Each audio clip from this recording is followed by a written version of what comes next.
bizim şəhərin elə böyük də problemləri olur. Bir il ərzində Bakıda 1.200.000 ton tullantı toplanır. Yaxın gələcəkdə isə paytaxtdakı tullantıların ümumi kütləsi 3 dəfə, həcmi isə 10 dəfə azalacaq. Buna səbəb son vaxtlara dək böyük zibilxanası ilə tanınan Balaxanda yeni poligonun salınmasıdır. Artıq görülən işlər ərazinin tamamən nəzarət altında saxlandığını deməyə əsas verir.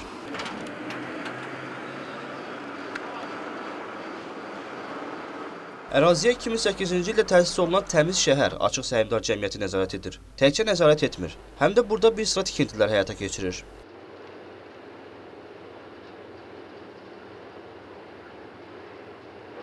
Tikinti işlərində əsas diqqət nəinki regionda, MDB-də belə analoq olmayan bərk məişət tullantılarının yandırılması və elektrik enerjisinin istehsalı zavoduna yönəldilib.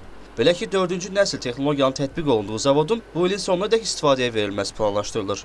Orada 500.000 bərk məişət tullantısı və 10.000 ton 500.000 ton bərk məişət tullantısı və 10.000 ton tibbi tullantı zərərsizləşdirəcək və zərərsizdirmə nəticəsində elektrik enerjisi 230 milyondan çox kilovat saat 230 milyon kilovat saat ildə elektrik enerjisi istehsal olunub şəhər şəbəkəsinə veriləcək.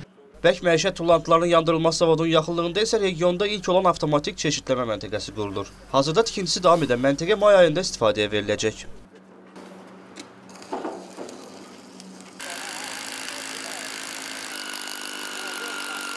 Bu məntəqədə il ərzində 200.000 ton tullantı qəbul olunub çeşidlənərək təkrar emal üçün yeni xammal istehsal edəcək. Balaxanı poligonunda son 2 il ərzində çoxlu yenidən qurma və abadlaşdırma işləri də görülüb.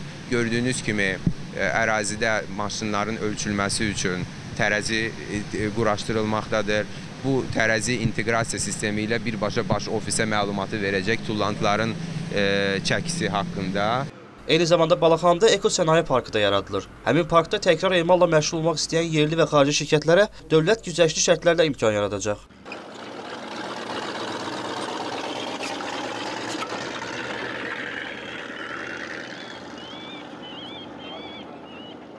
Bundan başqa Balaxanı pavilyonunda Dünya Bankının texniki dəstəyi ilə vahid idarəçilik layihəsi həyata keçirilir. Bu çərçivədə yeni texnikalar alınır. Aparılan işlər 2014-cü ilə hesablanıb. Həmin vaxtda Balaxanı pavilyonunun dünyanın ən yüksək sanitar standartlarına cavab verməsi planlaşdırılır. Elnur Şibliyev, Namiq Şirinov, Bakı.